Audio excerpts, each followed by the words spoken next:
15 वर्ष आमदार 8 वर्ष मंत्रीपद भोगून जो माणूस सावंतवाडीचा विकास करू शकत नाही तो माणूस 4 दिवसात काय विकास करणार असा सवाल ठाकरे शिवसेनेचे विधानसभा प्रमुख रुपेश राऊळ यांनी केलाय। 4.5 वर्ष कोमात असलेले केसरकर आता निवडणुकीच्या तोंडावर जोमात आल्याची टीका त्यांनी केली। काही दिवसावरच निवडणुका येऊन ठेपलेल्या आहेत आणि नेहमीप्रमाणे केसरकर 4.5 वर्ष कोमात असणारे केसरकर आता जोमात दिसायला लागलेले आहेत। ती नेहमी केसरकरांची कार्यपद्धत राहिलेली आहे की निवडणूक आली की 2-3 महिने जोमात माझ्यासारखा लोकप्रतिनिधीच या महाराष्ट्रामध्ये, या देशामध्ये, या जगात दुसरा कोणीच नाही। मी जो काही विकास करू शकतो आणि मी काही जनतेचा विकास केला किंवा इथल्या मतदारसंघाचा, इथल्या जिल्ह्याचा विकास केला तो कुणी करूच शकत नाही। माझ्यासारखा सक्षम लोकप्रतिनिधी कोणी होऊच शकत नाही अशा वल्गना करणाऱ्या दीपक केसरकरांनी खऱ्या अर्थानं राष्ट्रवादीचे प्रदेशाध्यक्ष जयंत पाटील साहेब आणि राष्ट्रवादीचे नेते सन्माननीय अमोलजी कोल्हे साहेब यांनी जोरदार चपराक दिलेली आहे। ही खऱ्या अर्थानं जयंत पाटील साहेबांनी सांगितलं आणि कोल्हे साहेबांनी सांगितलं, गेली 15 वर्ष मी ताज हॉटेलच्या गजाली ऐकतोय। चक्क 15 वर्ष मी ह्या ताज हॉटेलच्या गजाली ऐकतोय। ज्या ताजच्या आज भूमिपूजनाची तारीख जाहीर करतायत केसरकर, त्या ताजच्या गेल्या 15 वर्ष मी गोष्टी ऐकतोय। त्यामुळे कोल्हे साहेबांनी तर गद्दाराच ठरवलेला आहे आणि त्यामुळे आजपर्यंत आम्ही सगळे बोलत होतो, आमचे सर्व पदाधिकारी किंवा विरोधक म्हणून बोलत होतो की केसरकर अकार्यक्षम आहे। परंतु ज्या पद्धतीने राष्ट्रवादीच्या प्रदेशाध्यक्षांनी जयंत पाटील साहेबांनी इथं येऊन सावंतवाडीत वक्तव्य केलं, त्यामुळे केसरकर संपूर्ण महाराष्ट्रात किती बदनाम आहेत हे सिद्ध होत आहे। संघाचा विकास करू शकले नाहीत, ते अकार्यक्षम आहेत। नेहमीच्या पद्धतीने केसरकर आज निवडणुका आल्याजवळ अनेक घोषणा करतायत। ताजबद्दल सुद्धा ते घोषणा करतायत भूमिपूजनाचे, परंतु सर्वसामान्य जनतेचं काय, तिथे आंदोलन चालू आहे। शेतकऱ्यांचं असेल, जमीन मालकांचं असेल, आंदोलन चालू आहे आणि अशा वेळी तुम्ही भूमिपूजनाच्या गोष्टी करता, म्हणजे केवढी दिशाभूल तुम्ही करताय आणि किती वेळा तुम्ही दिशाभूल करणार, किती वर्ष करणार आणि हे जनतेने समजून घेणं गरजेचं आहे। यांच्या दिशाभूल करण्याच्या ज्या काही गोष्टी आहेत त्याला किती वेळ आपण बळी पडणार आहोत। म्हणजे केसरकर वेळोवेळी इलेक्शन निवडणुका आल्या की दिशाभूल करण्याचा एक त्यांच्याकडे काय म्हणतात ना, चांगली कला आहे आणि त्या कलेला ते वाव देतात। 3 महिने त्या कलेला केसरकर चांगल्या पद्धतीने वाव देतात आणि जनता त्याला बळी पडते, अशा तऱ्हेचं होतं। पण ह्यावेळी माझी जनतेला हाक आहे की केसरकरांना आपण ओळखलेलं आहे, गेली 15 वर्षात हे काही करू शकले नाही। उलट गेल्या वेळी 2.5 वर्षात केसरकरांवरती गद्दारीचा ठपका लागला, विश्वासघात करून त्यांनी सत्ता स्थापन केली। या सत्ता स्थापन करत असताना आजच्या घडीला त्यांच्या सहकाऱ्यांवरती आज बाउन्सरची ठपके लागतायत, चांदा ते बांधामध्ये भ्रष्टाचार केल्याचे ठपके लागतायत, कोणावरती दयावान झाल्याच्या ठपका लागतायत। म्हणजे हे जे ठपके आहेत हे भ्रष्टाचाराचे ठपके आहेत, हे जनतेमध्ये दहशतवाद वाजवण्याचे मुद्दे आहेत। ही खऱ्या अर्थानं सत्तेचा दुरुपयोग केलेला आहे आणि त्यामुळे जनतेने हे सगळं ओळखणं गरजेचं आहे। की कशा तऱ्हेने केसरकर आज केसरकर म्हणतात आपण कधी दहशतवाद, पण केसरकरांचा थंड दहशतवाद हा नेहमी जनतेच्या समोर येतोय. त्यांचे सहकारी आज कशा तऱ्हेने कॉन्ट्रॅक्ट मिळवण्यासाठी काय करतायत, ज्या पद्धतीने बाउन्सरगिरी होते आणि केसरकर चूप आहेत, यावरनं कशा तऱ्हेने केसरकरांचा याला पाठिंबा आहे हे जनतेसमोर येतंय.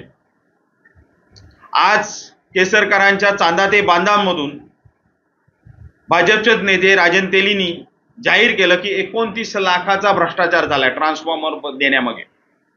म्हणजे डीपी देतो त्यामध्ये 29 लाखाचा भ्रष्टाचार. माझा तर पूर्ण मागणी आहे, म्हणजे आजच मी कलेक्टर साहेबांना भेटणार आहे किंवा उद्या सकाळी भेटेन, की ह्या चांदा ते बांधामध्ये MSEB मार्फत दिलेल्या सगळ्या ट्रान्सफॉर्मरची चौकशी करा. भ्रष्टाचार झाल्याचे एक उदाहरण समोर आलेलं आहे, परंतु माझं म्हणणं आहे बराच मोठा भ्रष्टाचार झालेला आहे आणि त्यामुळे या सगळ्या चौकशी होणं गरजेचं आहे. ट्रान्सफॉर्मर दिले गेले हे कुठच्या निकषावर दिले गेले जनतेला किंवा लाभार्थ्यांना कुठच्या निकषावर दिले गेले हा सर्वात महत्त्वाचा मुद्दा आहे.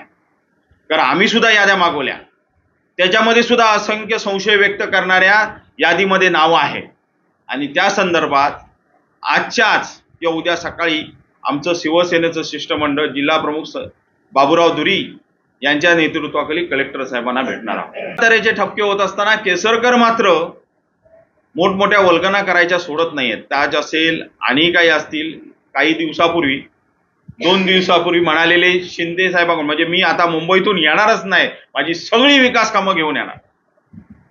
काल ते सावंतवाडीमध्ये होते, किती विकास कामं घेऊन आले, किती निधी आले ते सांगायला विसरले वाटतं. त्यांनी माझं पुन्हा त्यांना आव्हान आहे, गेल्या 15 वर्षात त्याच्यात 8 वर्ष तुम्ही मंत्री आहात, तुम्हाला भरीव निधी, भरीव विकास कामं, जनतेच्या आरोग्याचा प्रश्न, जनतेचा बेरोजगारीचा प्रश्न, शिक्षणावर भरीव काम, अशा तर ना पर्यटनातून तुम्हाला विकास इथल्या जनतेचा करायला आला. त्यामुळे तुमचं आता सोडून द्या. 2 दिवस कसले, तुम्हाला जनतेने 15 वर्ष 8 वर्ष मंत्रीपद मिळालं, त्याच्यामध्ये तुम्हाला करता नाही आलं, तर तुम्ही 2 दिवसात काय करणार. त्यामुळे उगाच या वल्गना आता सोडा. केसरकरांनी या जनतेची दिशाभूल करणं सोडावं आणि जनतेने सुद्धा ओळखावं, ज्या व्यक्तीला 15 वर्ष आमदार, 8 वर्ष मंत्रीपद मिळालं, त्याच्यामध्ये राज्यमंत्रीपद, कॅबिनेट मंत्रीपद, वित्त खातं, गृह खातं, शालेय शिक्षण कॅबिनेट मंत्रीपद मिळालं, अशा व्यक्तीला, अशा लोकप्रतिनिधीला आपला विकास करू शकला नाही, फक्त थापा मारण्याचं काम केलं, अशा व्यक्तीवर आता किती विश्वास ठेवायचा हे जनतेने आता ओळखलं पाहिजे. आणि केसरकरांना येणाऱ्या काळात तुम्ही आता धनुष्यबाणावर राहण्याची वार्ता करताय, बाळासाहेबांचे शिवसैनिक म्हणून सांगताय. ओ, लाज वाटली पाहिजे तुम्हाला सांगायला बाळासाहेबांचे शिवसैनिक म्हणून. कारण बाळासाहेबांच्या नावावरती ज्ञानप्रबोधिनी, बाळासाहेब ज्ञानप्रबोधिनी तुम्ही चालू केलं होतं. UPSC MPSC विद्यार्थी तिथून घडवणार होतात, तिथे पण तुम्ही खोटारडे ठरलात आणि तुम्ही बाळासाहेबांचे शिवसैनिक सांगता. असं जर बाळासाहेब असते तर आज लाथ मारली असती आणि अशा लोकप्रतिनिधीला धडा शिकवला असता की कशा तऱ्हेने लोकप्रतिनिधी पाहिजे. हे जर बाळासाहेब हयात असते तर 100% तुम्हाला कळलं असतं की बाळासाहेबांची शिकवणी कशी होती आणि बाळासाहेबांचा शिवसैनिक हा कसा असतो. शब्दाला जागणारा आणि शब्दाला पक्का असणारा बाळासाहेबांचा शिवसैनिक हा नेहमी जनतेसाठी प्रेरित होऊन काम करत असतो, तुमच्यासारखा थापा मारत फिरत नसतो.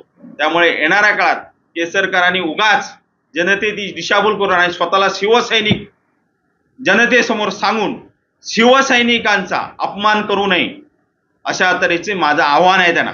त्यांची भूमिका ही रास्त आहे, कारण त्यांचा जमिनीचा प्रश्न सामंजस्यपणे ते सोडवायला तयार आहेत, पण चर्चेला आलं पाहिजे, त्याच्यातून मार्ग काढला पाहिजे. परंतु त्याच्यामध्ये प्रशासन असेल आणि हे लोकप्रतिनिधी आहेत, हे कुठेतरी कमी पडतायत ना, हे सिद्ध होतोय. एक लक्षात घ्या, जनतेला प्रकल्प होऊ नये या मताची कधी जनता नसते. जनतेला सुद्धा विकास हवा आहे आणि तिथल्या लोकांना सुद्धा विकास हवा आहे, पण विकास होत असताना जनतेला विश्वासात घेऊन झाला पाहिजे या मताचा. त्याच्यामुळे त्यांच्या भूमिका रास्त आहे, योग्य आहे, आमचा त्याला पाठिंबा आहे आणि त्याच्यामुळे त्यांनी जी घेतलेली भूमिका आहे ती योग्य आहे की अशा तऱ्हेने जर तुम्ही अनेक वेळा आंदोलन होत आहेत गेली अनेक वेळा म्हणजे जवळजवळ डझनभर वेळा आंदोलनं झाली. अशा वेळी आंदोलन होऊन त्याच्यातून मार्ग काढायला तुम्ही कमी पडताय आणि वरती तुम्ही भूमिपूजनाच्या गोष्टी करताय. म्हणजे त्याच्यामुळे रोष हा जनतेमध्ये असणार, इथल्या शेतकऱ्यांमध्ये असणार, जमीन मालकांमध्ये आहे आणि त्याच्यामुळे त्यांनी घेतलेली भूमिका रास्त आहे. माझी एवढी प्रशासनाला विनंती आहे की त्यांनी ह्याच्यात योग्य भूमिका घ्यावी, त्यांचा प्रश्न सोडवण्यासाठी प्रयत्न करावेत आणि नंतर ताजचा प्रश्न तिथं हॉटेल हवं त्याचं भूमिपूजनाची तारीख प्रशासनाने जाहीर करावी.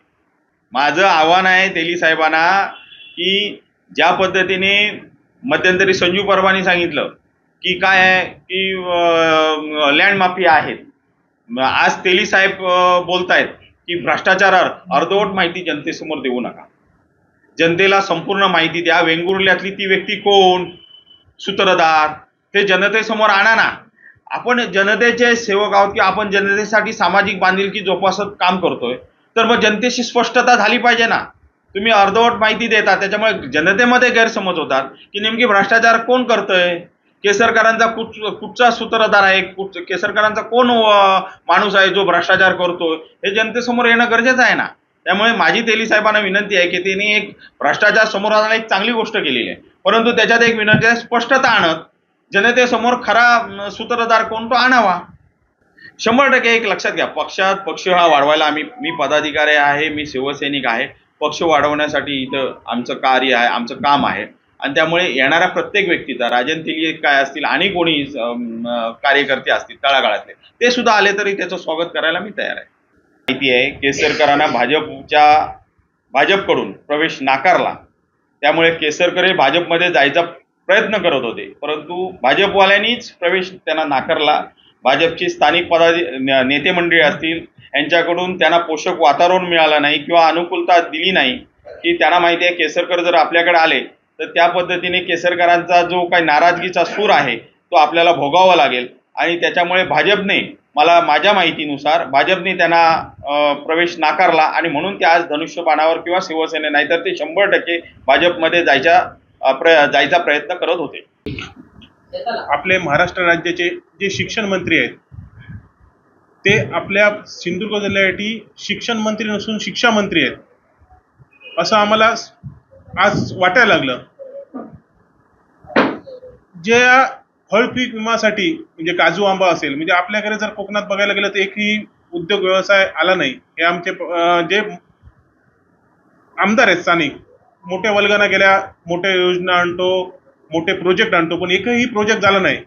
पण जे आपल्या शेतकऱ्यांचं उपजीविकेचं साधन आहे, म्हणजे जे आपल्या सिंधुदुर्गातलं, त्याच्यात जर बघायला गेलं वेंगुर्ला असेल, सावंतवाडी आणि दोडामार्ग जो त्यांचा मतदारसंघ आहे, त्याच्यात उपजीविकेचं साधन हा काजू आणि आंब्यावर अवलंबून आहे.